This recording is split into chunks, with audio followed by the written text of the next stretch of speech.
Intégrant ces actions de la reconquête de la biodiversité, l'association Terre en Vie lance un chantier participatif de plantation de haies à la Chapelle-Lin sur les parcelles d'Alexis Viau, paysan boulanger et éleveur d'agneaux, et de Cédric Retour, futur éleveur de volailles de chair. Les plantations sont organisées avec l'association communale des chasseurs olinois et le syndicat mixte Loire et Goulaine. Alors aujourd'hui, on a à peu près 50 bénévoles qui sont venus planter des arbres donc pour constituer des haies. On a un projet assez ambitieux de plantation de 4 km de haies sur la commune de la Chapelle-Lin et aujourd'hui même on plante 1500 arbres. Voilà. C'est dans le cadre de nos actions sur la reconquête de la biodiversité. Comment est-ce que vous intervenez sur cette biodiversité ? Alors, l'association Terres en Vie, elle intervient principalement sur la plantation de haies, de haies bocagères. On recrée un maillage, on essaye de poursuivre les corridors écologiques existants et on appuie les agriculteurs qu'on a accompagnés dans la plantation de haies, mais aussi les futurs exploitants. C'est-à-dire que, par exemple, cette année, Cédric Retours va s'installer sur la commune de la Chapelle-Lin avec des parcelles de l'association et donc on l'appuie sur la mise en place de ces haies sur ces parcelles-là. Voilà. C'est important qu'il y ait une grande biodiversité ?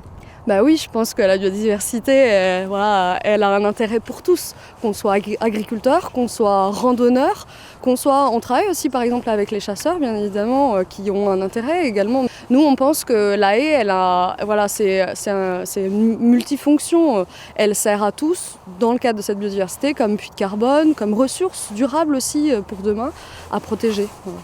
Après avoir détruit nombre de haies, il s'avère nécessaire à présent de les replanter.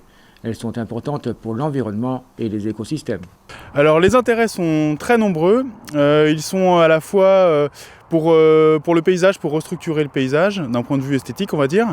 D'un point de vue écologique, les haies sont très importantes. Elles hébergent beaucoup d'auxiliaires pour les cultures ou pour les prairies. Et puis elles sont le refuge de nombreux animaux en dehors des auxiliaires qui peuvent nous être utiles. Et puis enfin, elles ont un intérêt notable pour la protection des animaux vis-à-vis du soleil notamment, du vent, de la pluie, etc. Alors, est-ce que les agriculteurs ont pris conscience, et pas que les agriculteurs d'ailleurs, ont pris conscience que les haies étaient vraiment importantes ? Alors oui, je pense qu'on prend conscience petit à petit que les haies sont importantes, les agriculteurs notamment ceux qui sont engagés dans les démarches d'agriculture biologique ou d'agriculture raisonnée, qui essayent de travailler avec moins de produits, moins de pesticides, sont obligés d'avoir des démarches pour faire en sorte d'améliorer leurs parcelles et notamment ça passe par la plantation de haies. Un partenaire important pour mener à bien cette action, le syndicat mixte Loire et Goulaine. Le syndicat mixte Loire et Goulaine réunit les collectivités du territoire du bassin versant de Goulaine, le Goulaine étant un cours d'eau. Et ce syndicat, avec son équipe, a la mission de protéger, préserver, améliorer la qualité de l'eau et les milieux aquatiques. Quel style d'action par exemple ? Plantation de haies, réparation de rivières, formation au conseil agricole, entretien de marais. Donc beaucoup de travail dans la région ? Oui, beaucoup de missions, ouais. On a des milieux aquatiques et une qualité de l'eau qui sont dans un état assez inquiétant. Donc beaucoup d'opérations à mettre en œuvre. On a du boulot pour au moins les 25 années qui viennent. Alors pourquoi inquiétant ?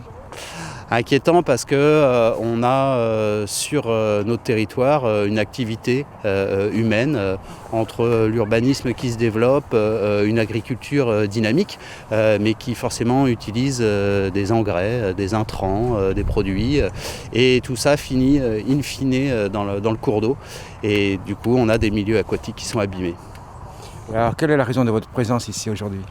Alors ici, avec l'association Terre en Vie et puis l'exploitant Alexis Viau, on a mis en place des haies qu'on appelle anti-érosives. L'idée de ces haies, c'est de récupérer les eaux qui s'écoulent sur les terrains cultivés et d'absorber tout ce qu'il y a en excès. Les produits phytosanitaires, les engrais. La haie qui est derrière nous, elle va par exemple récupérer une partie des produits qu'on va avoir mis sur la vigne.